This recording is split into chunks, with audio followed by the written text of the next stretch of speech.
I think the WACO exhibit is so important because it's rare to see a show that is actually about Black women and Black non-binary people's expression, and it's actually them who made the art, right? Yeah. We love to hear stories about Black women who are not told by Black women.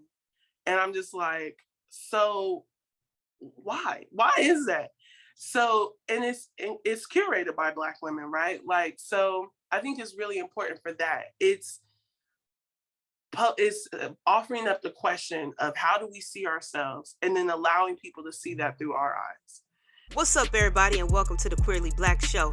I'm your host, Ashley, and I'm so happy you came by. The Queerly Blax Show aims to normalize the everyday existence of Black LGBTQIA+ individuals through an interview-style series with regular folks like you and me. So every week, a new guest shares their story and unique perspective on their existence as an LGBTQIA+ individual. Thank you for tuning in, and make sure you subscribe, download, set your reminders to the podcast so you never miss an episode. Enjoy the show. Welcome back to another episode of Queerly Blax Show. I'm your host, Ashley. I am joined today by a very special guest. Amber Phillips is in the building. Amber, tell the people about yourself. So my name is Amber J. Phillips. I'm also known as Amber Abundance across the internet.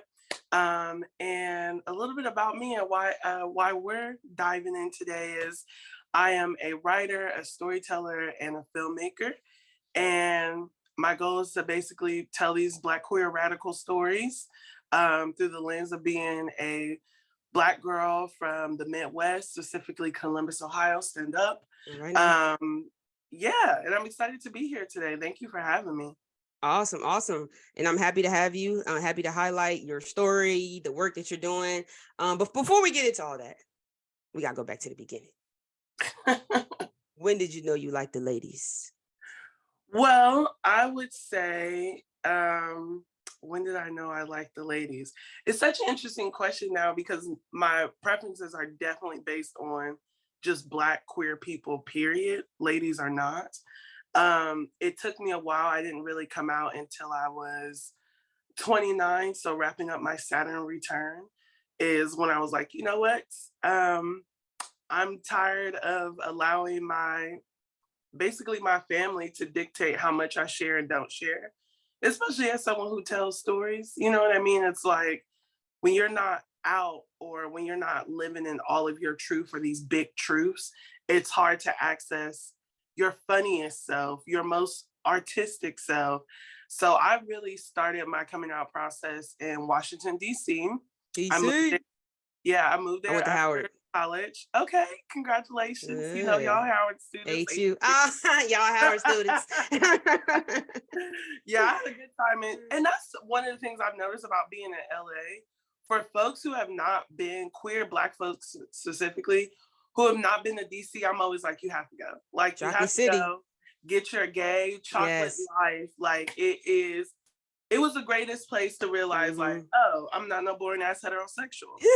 So, yeah, I went to a women's college and everything, and it just did not click with me because I was so heavily politicized that queerness, being a lesbian, any of the gay stuff was for white folks. And like in school, I went to a women's college, but we were predominantly white women's college.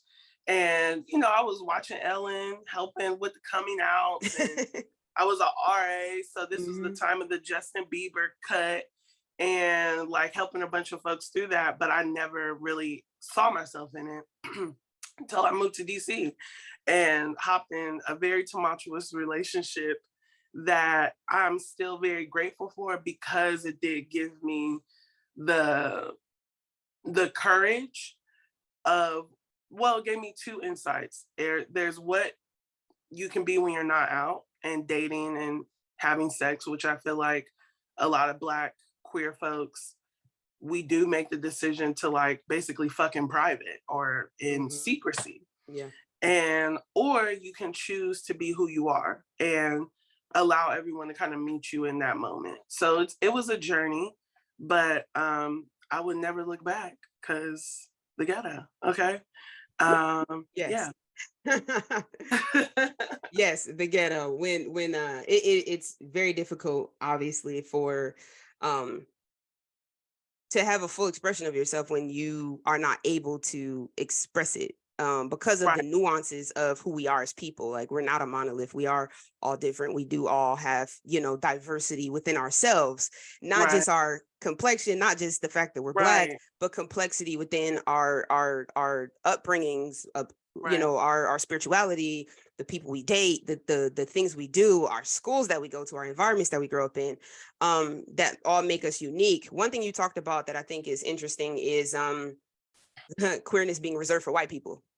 Um, Yeah, and the reason that that's important is because I think Q of it you all. hear a lot of, The LGBTQ of it all. yeah, right. And because you hear a lot about, well, why does it have to be Black, or why does it have to be white, or why does it have to be this, or why does it have to be that? And talk about for you the importance of why there has to be both, right? Like, why, when you see it as is, when it exists for the white space, it's like, it doesn't make sense or connect as much as it does when it's, diverse in all the ways, not just that it's Black, but diverse in all the ways.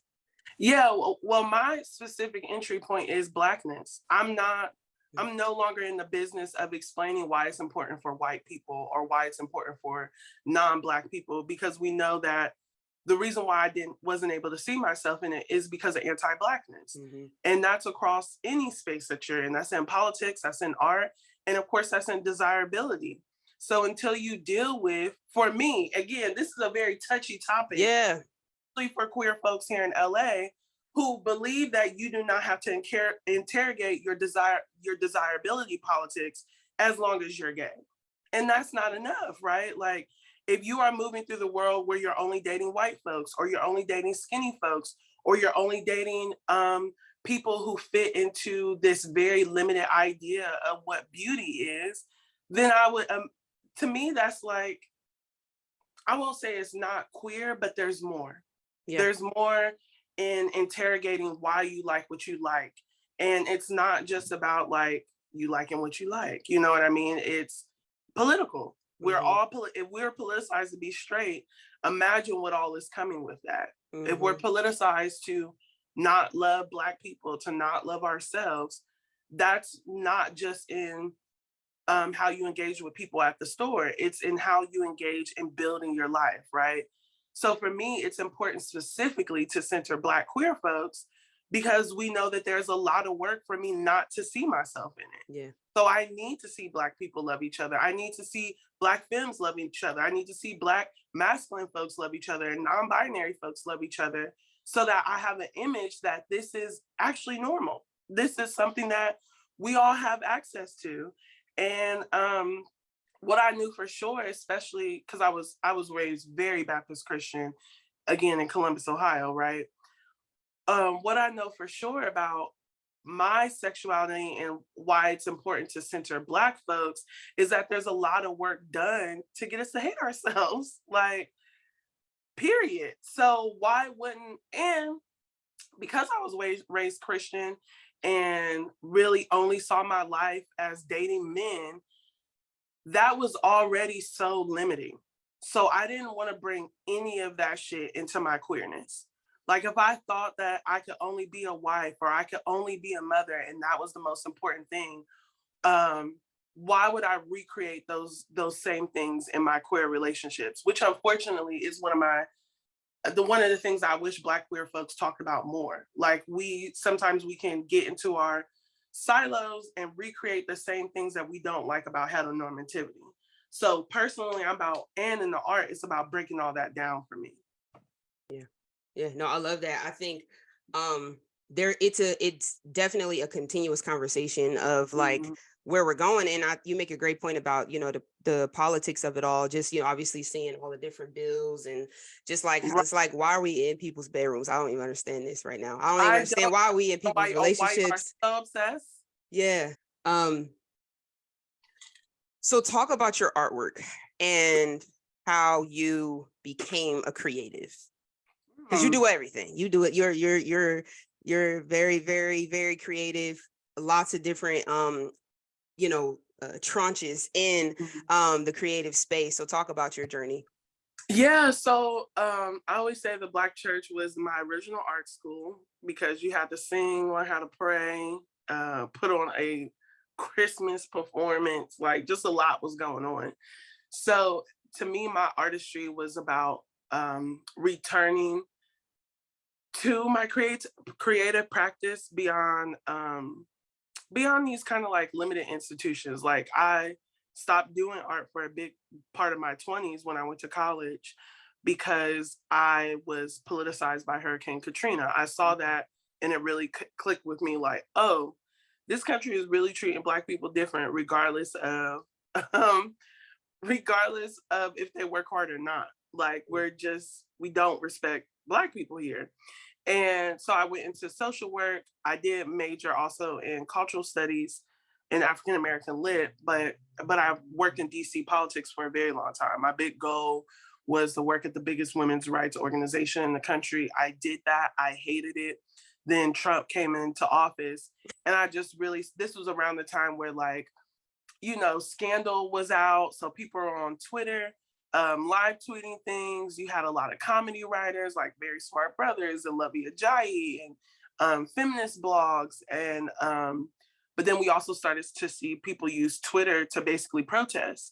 And I'm like, okay, this is a lot of things coming together all at once. And what I realized being online is like, I was on there to engage with other Black folks on culture and media, but I was also like watching out for politics to seeing what's going on with these protests and these marches.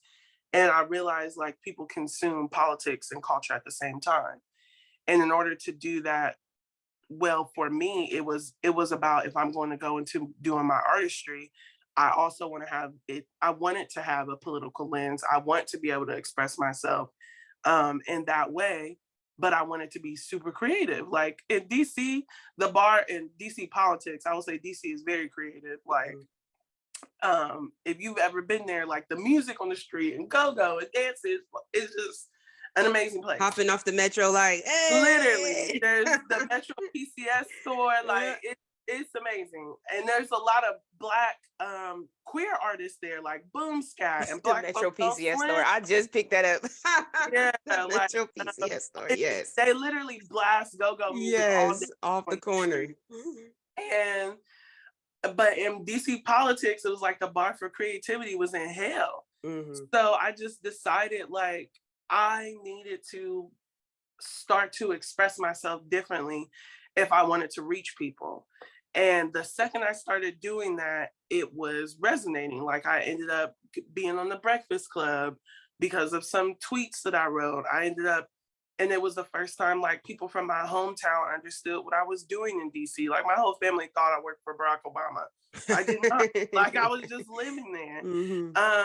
So for me, it was, you can only complain so much about what's missing in culture and what you want to see before you're like, oh, let me commit to the practice of bringing these stories out and believing that these stories are worthy to be told right now and not later. So that was, I just started listening to myself, to be honest. And the more I do that, like even with this exhibition, it was, they say my friend Ashley Johnson says your opportunities find you working. So I had already made Abundance, my short film. I was already online making videos and making people laugh. And then this opportunity came and it's like, we want to include folks and feature folks who do all these things. And at first I second guessed it. I'm like, me? But it's like, yeah, my whole practice, my whole life is dedicated to telling stories that center Black women and femmes, to showing us at rest and at play and showing our joy beyond like these traumas that happen to us. So yeah, I just feel like it was going into art just was the natural flow of things. I think stories can really change our lives. Like we can all think of a story that may have told us, honey, I don't think you straight, or may have told us to start a podcast, may have told us to take up more space in our creative expression. So that's kind of the same thing that happened with me. Yeah, you talked about something, you highlighted something that's very specific, and I want to talk about it because Mm-hmm. I think it's really important, especially now with social media and people comparing themselves. You Mm-hmm. talked about you were already working, Mm-hmm. right? And so talk about what it means for you and how you work while you wait. And to make Yeah. it spiritual, because we, I believe in God over here. This is that's what this giving. Um having you having faith while you work. Mm. Faith Mm-hmm. without works is dead, right? Yeah. Talk about that journey when you're the only one who believes, you're the only one who is committed and dedicated to the mission, but continuing to press forward. Right. And my biggest belief is that even if you have aspirations to be in Hollywood, like right now, there's a whole writer's strike, Yeah. right? Like, so things are shut down. But if you have aspirations to do something, you don't have to wait for someone to even ask you to do it. Like, we have so much technology. I'm sitting here in front of a phone, an iPad, and a computer, right? Like, here's what I will say. You have to start working now before you have all of these things, because what I've noticed, when you do hit that level of success, more people are in the mix. Yeah. And you got to get clear first on what your voice is. So when you commit to an artist practice, whether it's writing, making videos, those kind of things, what you're actually in the practice of doing is knowing what your voice sounds like, knowing what your strong yeses are, building your gut reactions to what your no's are, knowing how you will craft a narrative or how you even want to be treated as an artist. Yeah. So I will say, and for again, for me, it was like I was being so nuanced. Like, I wanted to do politics that had a Black feminist lens. Like, Right. who's doing that? Yeah. Like, that was also funny. Like, that was also queer. Like, there were no examples. Like, there were literally no examples in 2016 before some of the work that was that I was creating, especially with my friend Jazz. And it was like,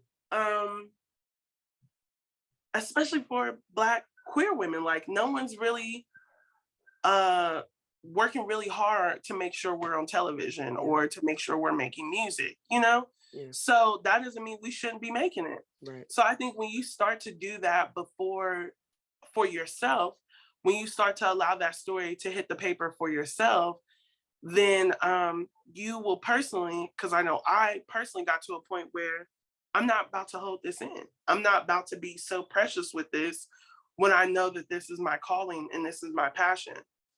So yeah, my truest belief is like no one's out here handing Black girls shit. Like, you really have to take it. And I want us to get to a space where it's not a fight, but I find a lot of joy in my creative practice, really. So I think that's where the faith comes in, is when you just zone into what brings you joy, what makes you feel like a whole human being. And whenever I get lost, or when I feel like I'm judging myself too hard, or oh, the reason why this doesn't exist is because it's not good enough, I always go looking for us. Like, I'll read Audre Lorde. I'll look for books about Black queer folks. I'll look for short films about Black queer folks. And it just, whenever you think it's just you, it's not. There's a whole legacy of us, but you have to be curious. You have to be curious about, oh, where's my desire to do storytelling coming from? Oh, there's a whole history of this. Where's my desire to design coming from? There's a whole history of Black designers. But of course, like, they be hiding our stuff. So yeah, I would say that's where a lot of the faith comes in, because when you're doing art and nobody's looking, that's when, you get super creative. Like, especially when you're not making it just for, like, the success will come. If you keep going, that's my belief, is that all the things you desire will come because you're putting energy and work behind it. Yeah. You kind of you already have talked about this in many different ways, but elaborate on why this, the WACO exhibit and this space is so important. I think the WACO exhibit is so important because it's rare to see a show that is actually about Black women and Black non-binary people's expression, and it's actually them who made the art, right? Yeah. We love to hear stories about Black women who are not told by Black women. And I'm just like, so why is that? So, and it's curated by Black women, right? Like, so I think it's really important for that. It's offering up the question of how do we see ourselves, and then allowing people to see that through our eyes. And I think that's so powerful, especially right now when in all of culture, it's like when we look at Megan Thee Stallion, when we look at how she was treated, like everyone has so many opinions on us. They have so many thoughts about what we are and aren't doing. They always believe us to be delinquent or, what did she do first? Mm-hmm. We're not allowed to have a full expression. So to have shows like this that center how we feel about ourselves, how we see our community, and what we want y'all to see is just very powerful. And not for nothing, it's like super it fills my heart of that this is coming from one of the curators, or where its house was created by Tina knows Lawson. Like, Mm-hmm. for people to use their access to power and proximity in order to also shine this light is important, because if we don't do it, who's going to do it? Yeah. I think Genel is just such a brilliant mind, and the space that she created for us to show our work is, I've been in this for a minute. I hardly have experiences like that, where people actually not only want your art, but they want you. They want you to be able to express yourself and to be held in honor and to talk about your work. So it's just a really great exhibit. And I really encourage, especially Black queer folks, to go and be in it, to allow yourself to be surprised and to see yourself in the work. And I feel like now that we're in our second month, our final month, it's so amazing hearing the responses to folks who go into the show, who may have been invited or they saw it online, and just to hear how it's impacting them and how it's literally a mirror for who they are and how they want to express themselves. Because like we were talking about earlier, it's like when you're not allowed to be who you are, when you're not allowed to express your desires or your sexuality or your gender, then you're playing a character of yourself. You're not actually able to practice who you really are. So these moments, exhibits like this are kind of like that sign that's like, yeah, dive into that person, figure out who that is, and be that person. You don't have to shift and transform yourself to be loved and cared for by other folks. That there are more yous out in this world. And I just think it's critical. I think we need more. We need so much more. Absolutely. And that was so good right there. We're gonna just leave it right there.